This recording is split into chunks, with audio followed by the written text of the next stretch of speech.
This is Jeff Okuda here. I'm really excited to be joining this amazing community in Detroit. This is my first election that I'll be able to vote in, and I cannot wait to vote. This election will be really big for our future, so I'm encouraging everyone to go out there and vote. Voting is more important now than ever because us as a Detroit community and as a country, we want to see positive change. We want to see it happen.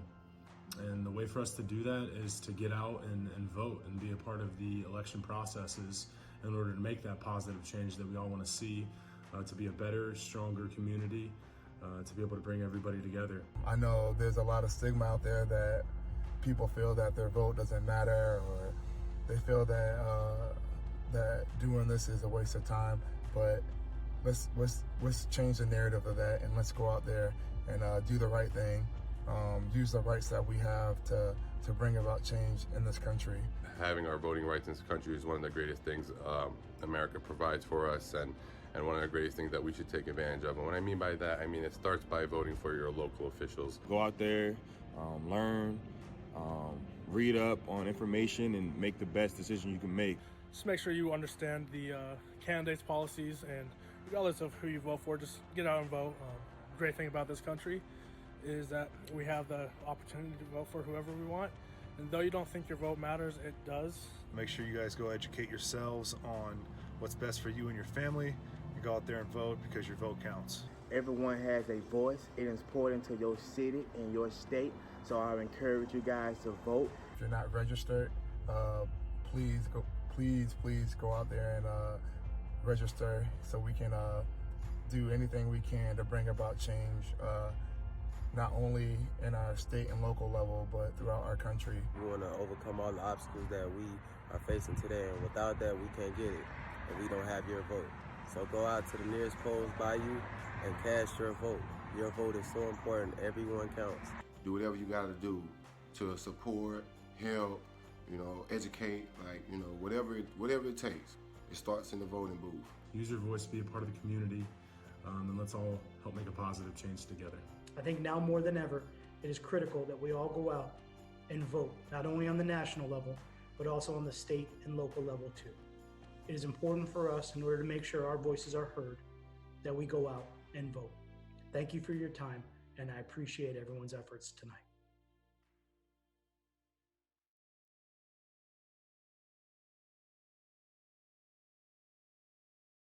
For joining us. I'm Diane Billings-Burford. I have the privilege of being the CEO of RISE. We are really privileged to be here tonight. Our mission is about how do we educate and empower the sports community to combat racism and promote social justice. And so critical conversations like this is why we exist. So I want to thank the Detroit Lions. I want to thank their leadership. I want to thank everybody involved at the top of this. Tonight, we're going to hear from Detroit Lions leadership. We're going to hear from the Secretary of State, Jocelyn Benson. And then we're going to have a panel that I am excited about with three of the Lions players. I believe that they are invested in this space. They've shown that they're invested, and I think what they have to share with us is really going to be of value.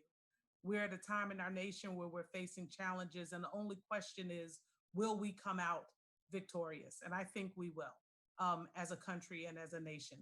So with that, and there also will, of course, be time for a question and an answer. We want everyone on the call to understand that you are part of this conversation as well. So with that said, I'd like to start out with Rod from the Detroit Lions, and then we'll hand it over to Jocelyn. All right, thanks, Diane. This is Rod Wood, president of the Detroit Lions. Welcome to everybody to this event tonight. I want to thank RISE for partnering with us, Secretary of State Jocelyn Benson for joining us, all of our Detroit Lions charity partners, and particularly our players who are going to participate in the panel later on in this event.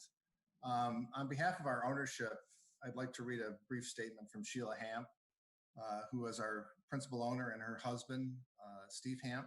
So bear with me while I read this. Thank you to Secretary of State Jocelyn Benson, to Matthew Stafford, Trey Flowers, and Duron Harmon, and to all of the Inspire Change and Detroit Lions charities partners for letting us participate while not in person, but by a message on this very important theme of the event, registering for and casting your vote. We all desire real and lasting social change, racial healing, abundant opportunity for all, and meaningful social justice progress in many aspects of our democracy. But for this to happen, our democracy needs to be responsive and to improve. We all need to register to vote, learn about the candidates who are running for office, and then cast our votes in person or by absentee ballot through the mail. Our democracy is an inspiring and noble enterprise, but it is not perfect, nor has it lived up to the vision laid out for all Americans in the Declaration of Independence. It's time we fix that. Your vote can help us make it much more perfect for everyone. That's on behalf of Steve and Sheila Hamp. And with that, I want to turn it back to Diane to introduce Secretary Benson, and then we'll get to the panel later on. Thank you.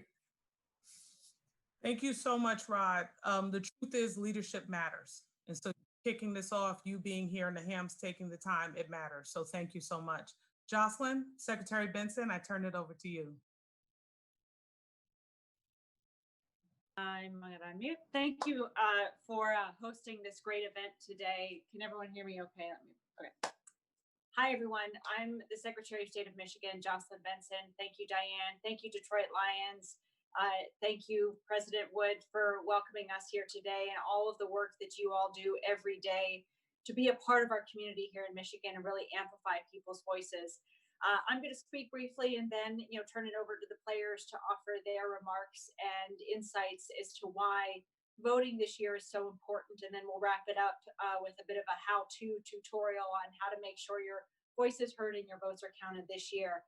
But I would be remiss if I didn't begin my remarks tonight really recognizing that we lost the icon of voting rights, Congressman John Lewis, over the weekend in his battle to cancer. And as some of you may know, I began my career in Montgomery, Alabama, at the Southern Poverty Law Center, where I was really inspired by the sacrifices of Congressman Lewis, the work of C.T. Vivian, who we also lost in the same date as Congressman Lewis, to really ensure we would have a Voting Rights Act for everyone.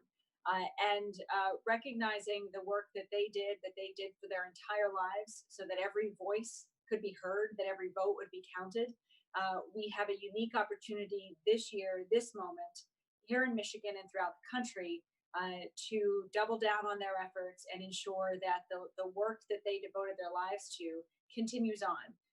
And there's a simple way to do that, simply by voting, simply by showing here now in 2020 that you believe that your voice must be heard, that all votes must be counted. And as the Chief Election Officer of the state of Michigan, I'm working every day to make sure the infrastructure is set so that you can vote and have your voice heard and your votes counted. But so much is happening this year, not just in the loss of these great icons, but also, of course, the coronavirus pandemic, which has led to several changes in voting here in Michigan. I'm going to talk about them in a minute, as well as some of the new rules we've got in place, just so you know a lot of the new things to think about this year in voting. But what I also want to mention is that in addition to this coronavirus pandemic, we're also in another historic moment. We're amidst still a global reckoning that Black Lives Matter and a national acknowledgement of our collective responsibility to dismantle structural racism.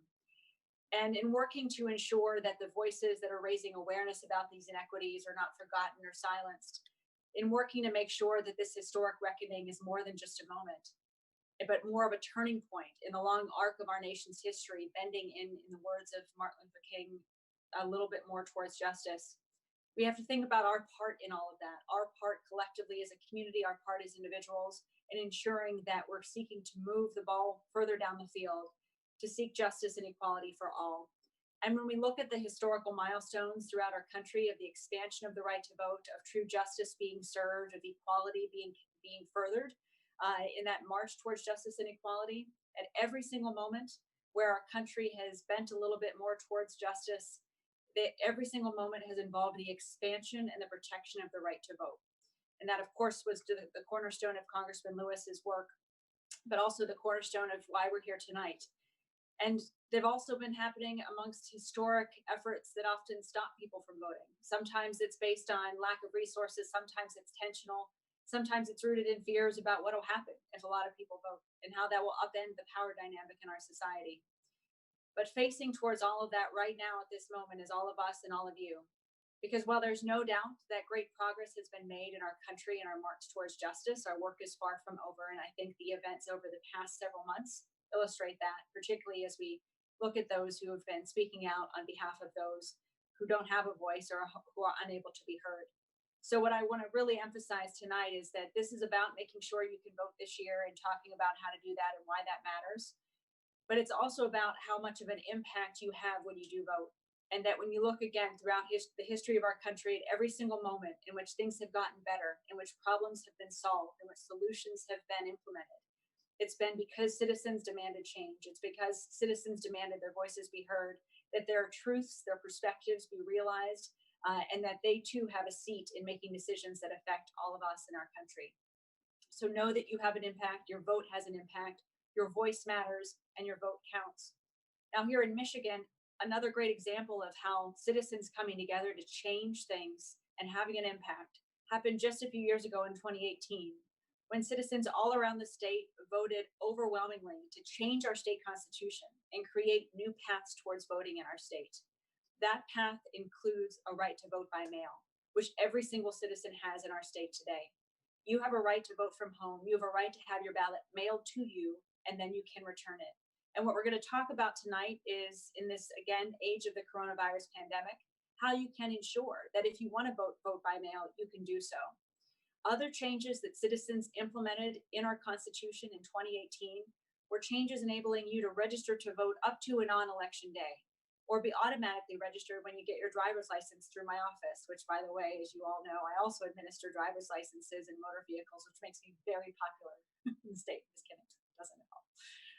But with regards to voting in elections, you have an opportunity as well to ensure that even if you're not registered to vote, or even if someone you know isn't registered to vote, there's no excuse now this year to not be registered, because you can be registered to vote up to and on election day. You can decide at 7 p.m. on election day that you want to vote and not even be registered, and go to your clerk's office, register, and get your ballot, as long as you're there before 8 p.m. on election day.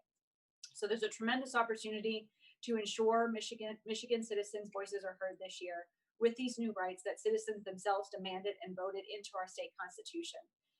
And the last thing I'll say before stepping aside so we can hear the voices of our players is that this year we're also seeing, and we have to be prepared for, historic efforts from all different sources to confuse our voters and all voters about their rights and the way that they can vote this year.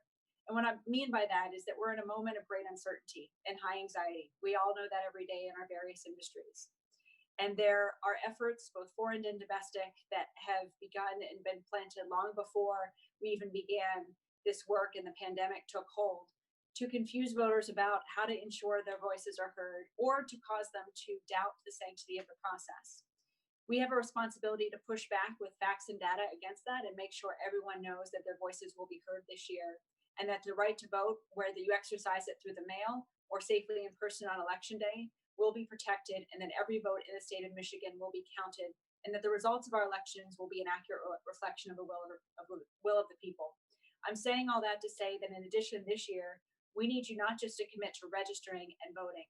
We need you to commit to also educating everyone you know about their rights so that they can register and vote as well, and that their voices can be heard alongside yours. And then we need to link arms and make sure collectively that we're speaking the truth across the board to voters of all persuasions, all perspectives, and all backgrounds about how to vote and about how to ensure that your voice is heard this year. Because as there always has been throughout the history of our democracy, there will be forces in play that will try to silence our voices and try to ensure voices aren't heard. And that is what our work ahead of us must push back on. We can't let those who want voices not to be heard win this year. We have to ensure across the board all perspectives are heard, and we have to collectively be the leaders to make that happen. So with that, I want to turn it over to our great Lions players and Diane and thank you again for having us here tonight and committing to this important work. Thank you so much, Secretary Benson. All right, guys, you ready? I am going to introduce to everyone our three players, our three panelists tonight. And what I love, I'm going to start because I think so many people in the world, not just Americans, see the people that we see playing as players. And in my role at Rise, I love that we have this opportunity to see you as more than players, but as whole people, right? Which is what everyone is. And so tonight I introduce on the panel Trey Flowers, Duron Harmon, and Matthew Stafford to the conversation. And so again, I want to remind everyone on the call, please feel free to put questions into the chat. We have time for that. We look forward to answering those questions and fielding them. I want to start out with a question for all of the people on the panel. And at Rise, we really talk about people's vote is their voice. To us, a vote is more than merely a trip to a poll, but this is a way to show what you care about. And so I'd love to start the conversation with asking the panelists to share no more than one or two issues, but what are the issues, the community issues that you as individuals truly care about? Let's see, who wants to start? Duron, do you want to start? Yeah, that's fine with me. One of the issues that I believe is the forefront, of some of the problems in our community is education. And, doing some research on the education gap between Detroit and, some of the suburban areas, I realized that, I think it was a study, the 8th graders in Detroit had the lowest reading and math scores in the nation. Then I took it an even step further to read some more, and I realized that 47% of the adults are functionally illiterate. And that right there is the root of the problem. When you can't read on a certain level or do math on a certain level, how do you continue that type of education? How do you go to college? You don't, because you don't have the scores, you don't have the SAT scores, you don't have the resources to continue to educate yourself, to get yourself out of certain situations, out of poverty, out of, drug-infested communities, and you're stuck.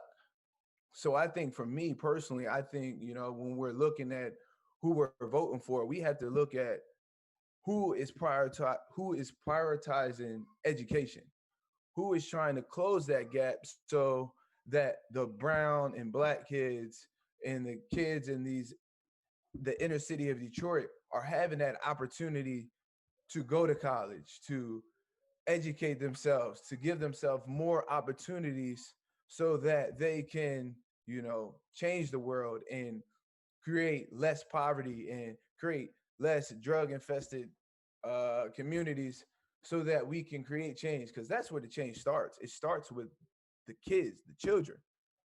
Put them in great positions and empowering them so that they, can break the cycles that have been there for generations after generations and enable them to empower themselves to empower their communities.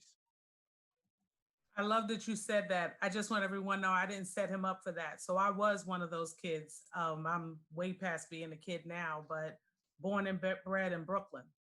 And to your point, I needed to go through a program, Prep for Prep, that ended up placing me in independent schools, because the truth is the public schools where I lived it did not work for my sisters, it did not work for my family, and it wouldn't have worked for me. But I do think the education I got put me in the position to be able to empower others like I do now. So I couldn't agree with you more. Thank you so much for sharing that. Matt, do you want to go next? Sure, I'll go next. I want to piggyback on what Duron said. I have a really close knit field to that exact same issue of education. I've have a rec center at 7 Mile and Van Dyke for helping kids to after school places to go that are in that exact gap that Duron's talking about. And having the opportunity to go there and see these kids and the potential that these kids have, it blows me away. I mean, they've got music, they've got sports, they're building robots over there. I mean, the potential is there for these kids. It's just about providing them with that opportunity. And like Duron said, it's the opportunity not only to be successful and go to school, go to college, get the degree they want, be a part of a society that they want to be a part of, but it's also integral in their ability to form a voice to go and vote when it's their turn to go vote. These kids are in the 8th grade or 7th grade. They're not able to vote at the moment. But I want those kids to, number one, know that what, somebody was there for them when they needed them. Based on who was in office or was helping them out. And second of all, the ability to learn and think for themselves and create their own voices is such a huge part of what we're talking about tonight. And if we can do, like Duron said, if we can give these kids the opportunities that they deserve, frankly, it's going to make a huge difference, not only now and in the next 3 or 4 years when these kids get the opportunity to go to college, but it's going to make a huge difference down the road when these kids are voters, and making decisions for, undoubtedly their kids. So it was a huge issue to me, and something I have a close feel to. I'm glad Duron touched on it. I'm glad I got to kind of piggyback on that. Thank you. And I'm glad you actually participate. A lot of people talk, but I thank you for not just talking about it, but being about it. Trey, you want to go? Yeah, I'm gonna kind of do a triple piggyback because with me, I think like Duron and Matt said, kids are the future, obviously, and just giving them opportunities, putting them in an environment, I think that's positive, that's motivating, and I'm here in Huntsville, Alabama, but I have family up in Detroit and things like that, so I've been around the Detroit area, and I got cousins and things, so I and you take a drive through the neighborhoods, the inner city, and you kind of see abandoned buildings, abandoned this, you see tore down homes, things like that. And I think just psychologically for a child growing up in that type of environment, it's you get kind of helpless with it, and you get kind of you don't have much motivation, you don't have much drive.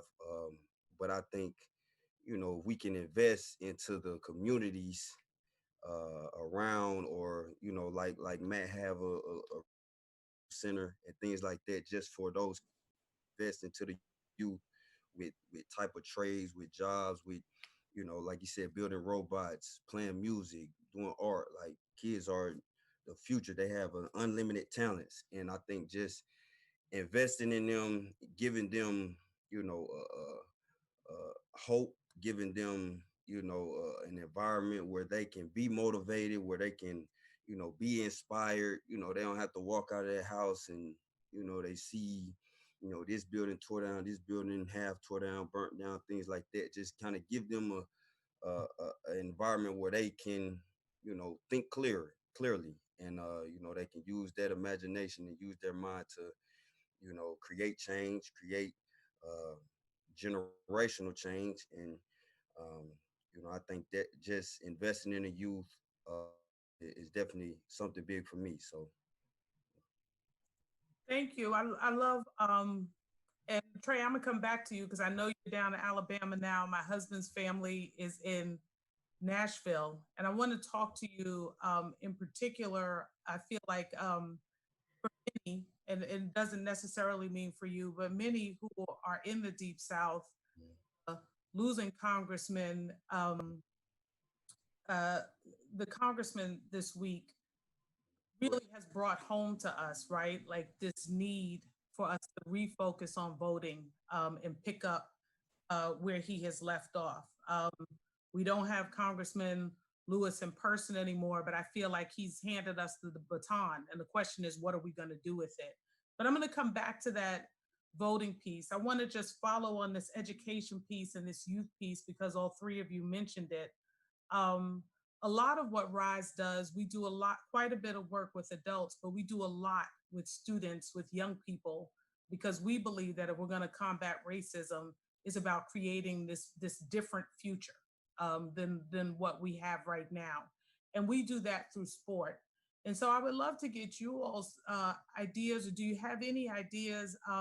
Matt, it could be that you're already doing this in the community center that you support, but if you could share what you think the role of sport as part of the education that you guys are talking about can play in this creation of a better community. I'll go ahead and take that, or at least start it off. I think you're exactly right. Sports is something that is huge in our society. I know at the moment we're all wanting it back as soon as we can safely get it back. I know we're all, as players, itching to get back out there, and I hope as fans, obviously excited to watch it when it happens. But at the Lipke Center that I'm a part of, it's basically, it's the carrot. We have this beautiful um, turf football field. The Pistons, have redone the basketball court. The Tigers are in talks about maybe redoing the baseball field, and these kids see these beautiful facilities in an area that doesn't have a whole lot of great looking sports facilities, and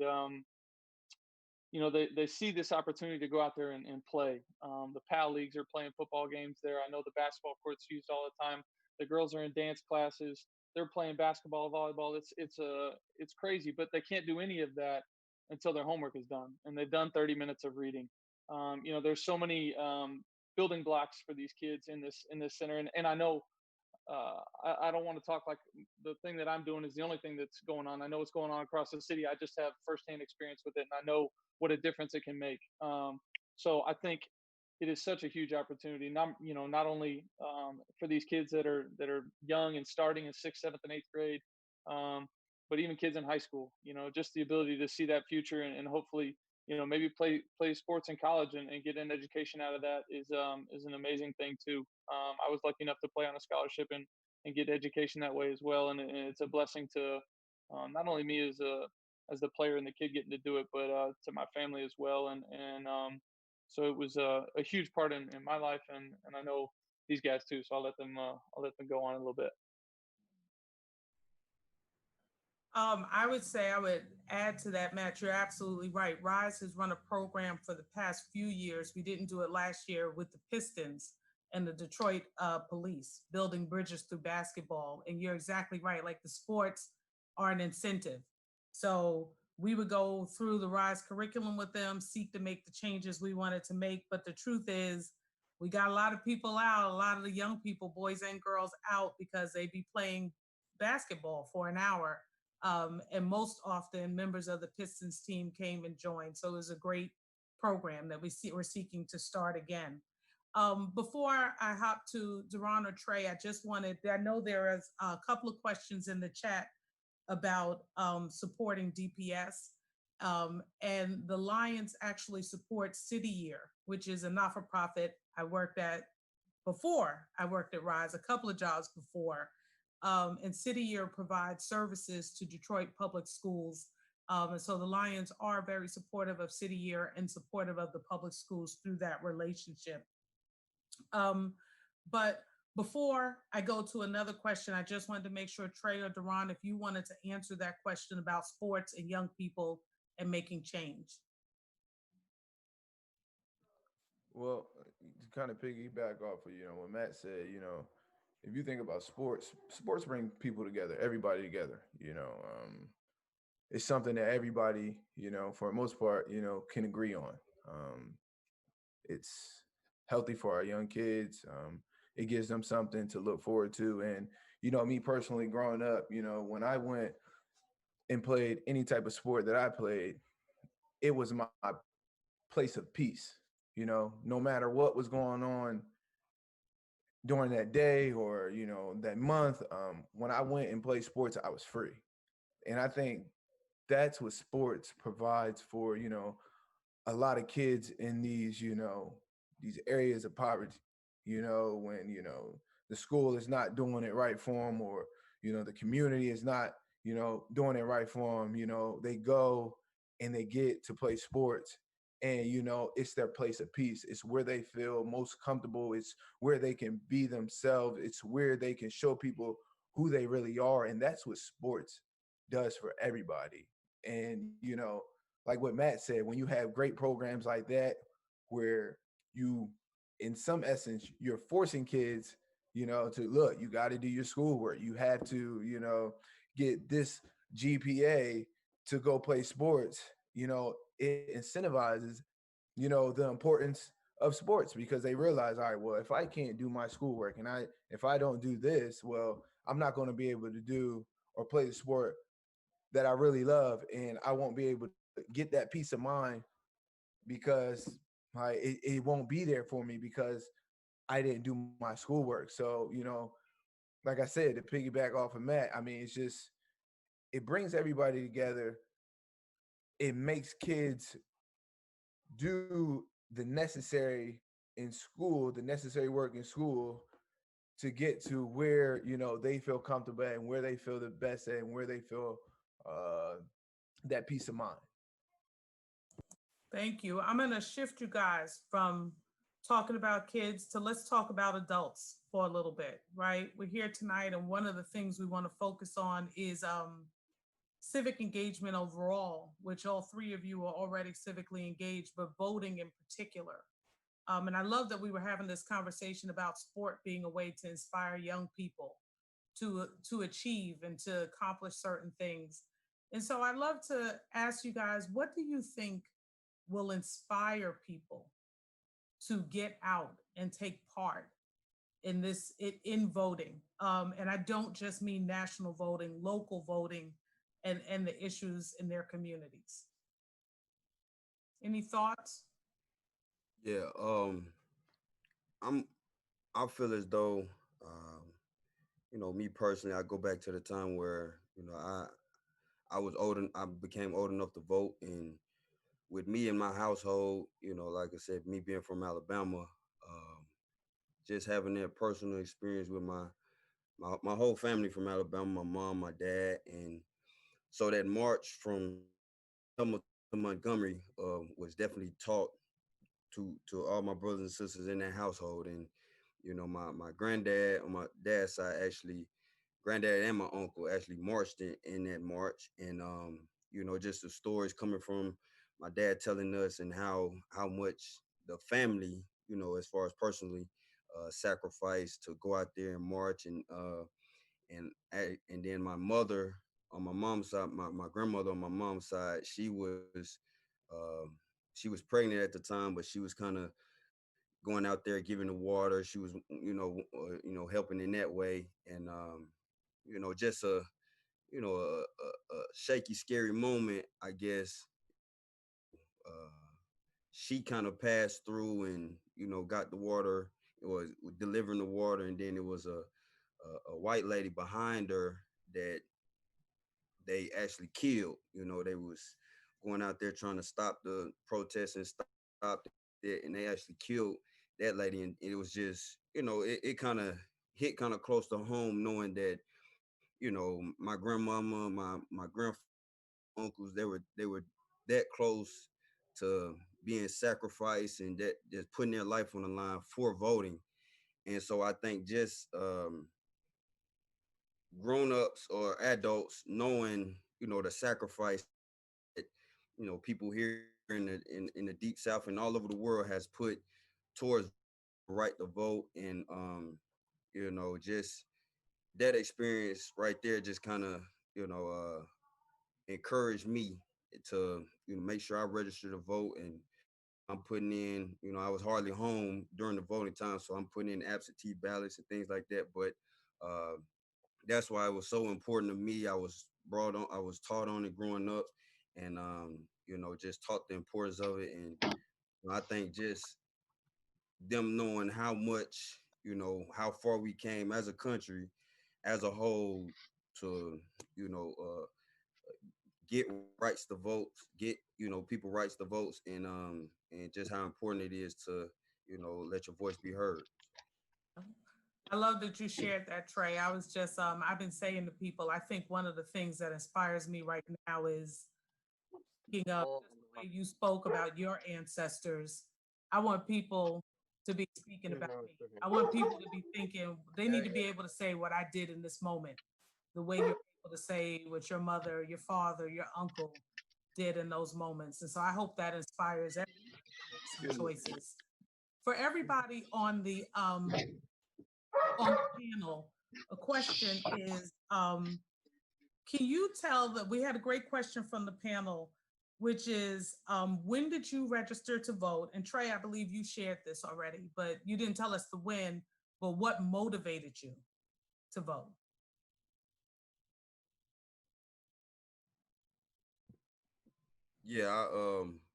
I was right when I turned 18, and I was able to vote. I did it online, but like I said, I was away in college, so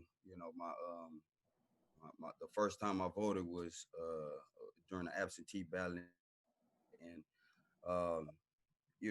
like I said, that was kind of my motivation just growing up. Hearing those type of stories, understanding how close it was to my family, and just knowing that, like you said, being able to be a part of history, be a part of something positive, being part of that was when I was young, and now that I'm older, I understand that I got kids now and things like that. So like you said, just being doing it for them, doing it for the people behind us, doing it for the kids behind, to just kind of make sure that they living in the best America as possible. So, Duron, Matt, when's the first time can you remember when you registered to vote? What made you want to vote? For sure. I was 21. And big election. I believe that was Obama's second term that he was getting ready for. And to be honest, my mother, she sat me down and she explained the importance of voting.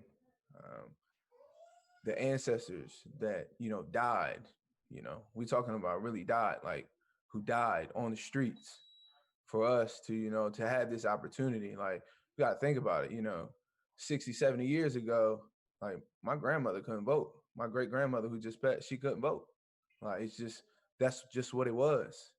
And she fought for us to have that opportunity. And then, I had a son at 20 while I was in college, and then she broke it down even further. Like, you're voting for your son as well, for the rights that he will have eventually. You're trying to set that legacy to let him know that, this is an opportunity that we fought for as a group of people.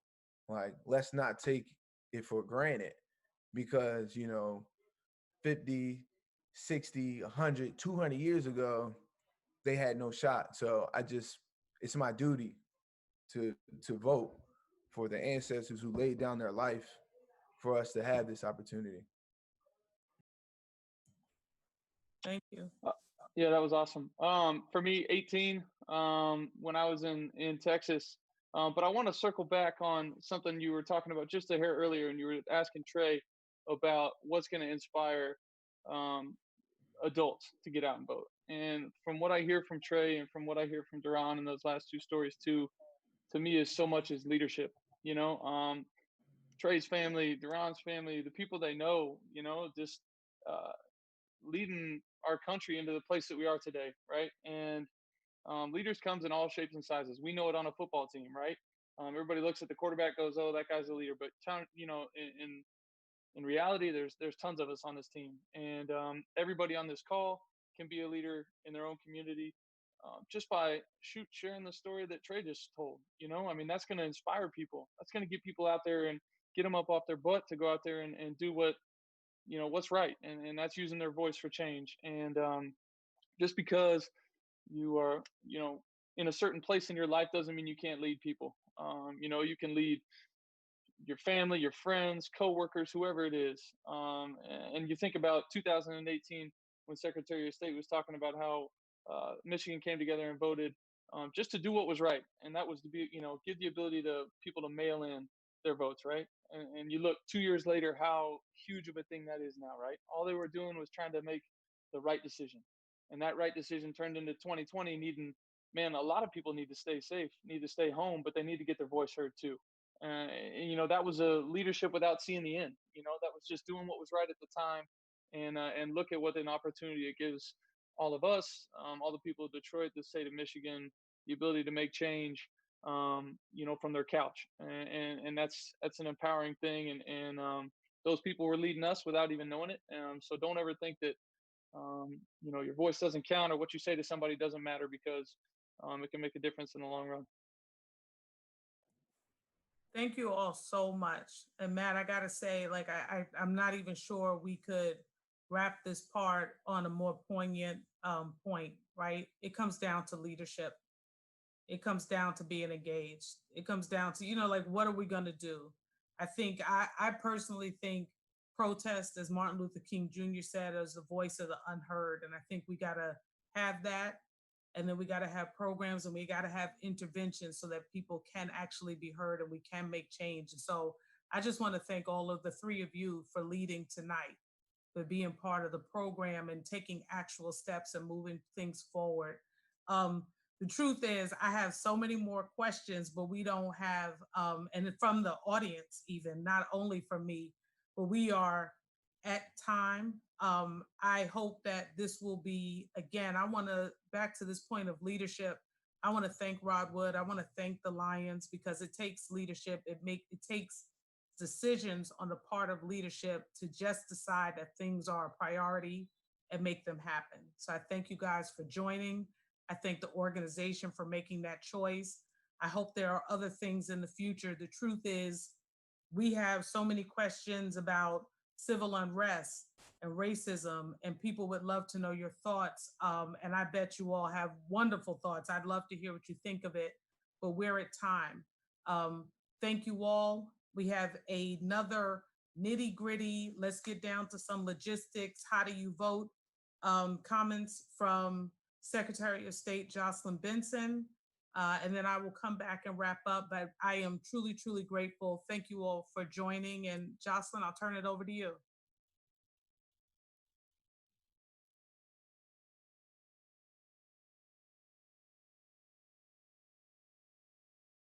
Jocelyn, you're muted. You're still muted.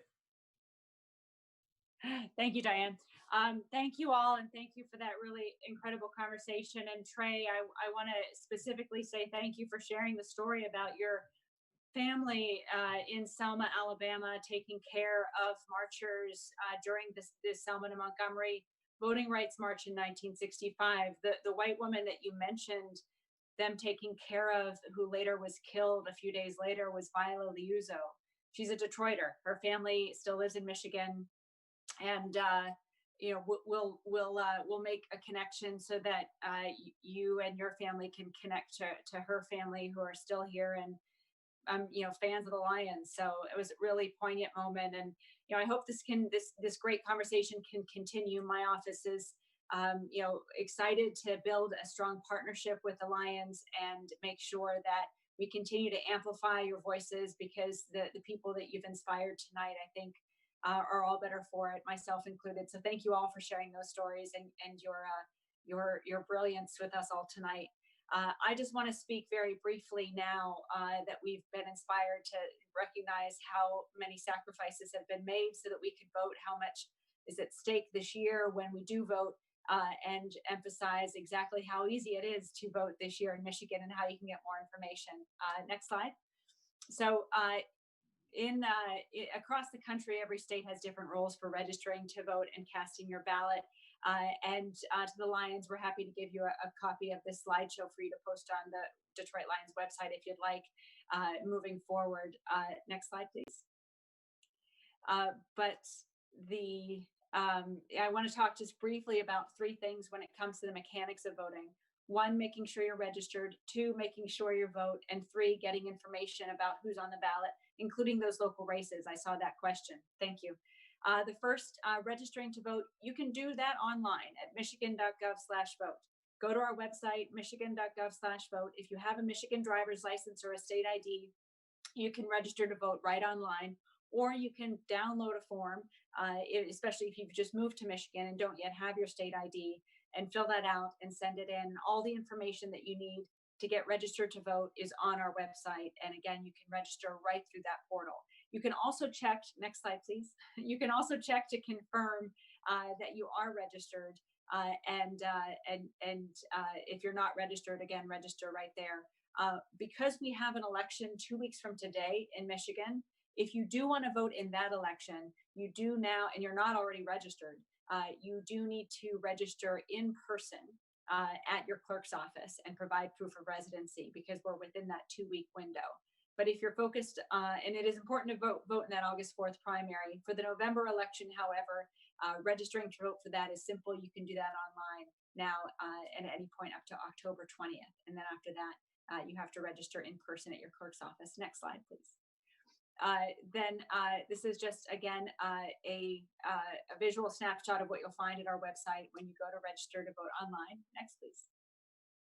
And then once you're registered, you have 3 safe voting options to cast your ballots this year in Michigan. You can vote by mail, you can vote in person in the 2 weeks prior to Election Day, or you can vote in person on Election Day. Next slide, please. To vote by mail in Michigan, which again, every citizen has the right to do, you have to request a ballot be sent to you. You can issue that request online, again, at michigan.gov/vote, or via a paper form, which you can download at that same website or pick up from your local clerk. And next slide, please. To apply for a ballot to be mailed to you, all the instructions are at michigan.gov/vote. And next slide, please.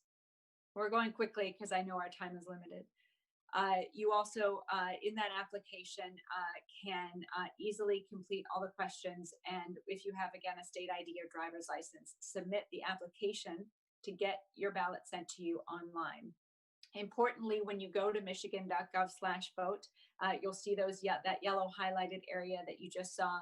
That's where you can also get an application, download it and print it, sign it and send it in if you don't have a Michigan driver's license or state ID, but are still registered to vote and want your ballot sent to you. Once you get your ballot, you will, all the instructions you need to complete your vote is in the envelope that contains your ballot. You'll then put your ballot back in the envelope, and then you importantly have to sign the outside of that ballot envelope in order for your vote to count. Now that's very important. We've already seen in New York and many other places around the country, ballots won't count if they're sent back through the mail and the envelope doesn't have the voter's signature on the outside of it. So do make sure you legibly sign the outside of the envelope. And when filling out your ballot, remember, you don't have to vote for every candidate or proposal, but we do want to make sure that you read the whole ballot and consider every category that you can vote in so that you have an opportunity to have your voice heard in every category. Next, please. Once you complete your ballot in Michigan, you have 3 ways to hand it in if you're voting by mail. Of course, you can return it through the mail, but if you're within about 10 days of the election or if you have any uncertainty there, you can return it to a drop box that is maintained by your local clerk. As long as it's returned by 8 p.m. on Election Day, it'll still count. Here in Detroit, we already have drop boxes in place throughout the city, and we'll have even more in advance of the November election. And there will be a list of all of them on the Detroit City Clerk's website, as well as ours, which is, again, michigan.gov/vote. You can also drop your ballot off at your clerk's office, and as long as it's dropped off by 8 p.m. on Election Day, it will still count. Right, will count. Next, please. In addition to voting by mail, you can also vote in person. You can vote early at your clerk's office. You can actually show up within 40 days of the election and get a ballot at that time, fill it out, and hand it back in. So again, any day, 40 days prior to the election, you can show up at your clerk's office, you can get your ballot, you can fill it out and return it right then and there, and you voted and you're done. In addition to that, by the way, if you're not registered to vote at any time in those 40 days, you can also do that. In fact, you can even show up at your clerk's office without being registered to vote at 7 o'clock on Election Day. I don't advise this, but you can do it. You can show up at 7 p.m. Our office closes at 8, and you can register to vote, get your ballot, and turn it in right then and there. So you have that option as well as voting on Election Day itself, that Tuesday in November, at your local polling place. Polls are open from 7 to 8 p.m. Precincts will be open across the state, just as they always are. The coronavirus pandemic will not, as of now, change that at all. And we are working to make sure that there are safe practices in place, including social distancing, so that you can feel that you do not have to risk your health in order to vote in person on Election Day. Now, the last thing I want to talk about after you've voted or in preparing to vote, you may be thinking about, well, how do I get information about what's on the ballot, particularly local races? And I've seen some of those questions come through the chat. Or what if I encounter a problem? Or maybe you're thinking, hey, is there anything else I can do but in addition to voting this year? So I'm going to answer all those questions right now. One, again, remember, michigan.gov/vote is your one-stop place on our website to register to vote, to confirm your registration, to request to vote by mail, to find your local clerk's office, to find where your polling place is, or even to preview your ballot. It's all at michigan.gov/vote. In addition to that, if you have any questions or problems on election day or before, call our hotline in partnership with a national voter protection organization. It's 866-RVOTE, and attorneys are staffing that line in a nonpartisan way to help advise you on any troubleshooting you encounter along the way or any questions you have about the voting process. I'm going to now turn to telling you a little bit more how you can get information about the candidates. But before I do that, I also want to make a plug for you to consider being a poll worker this year in Michigan. If you want to really be a part of making sure democracy works for every citizen in our state, sign up to be a poll worker. You can do that on our website.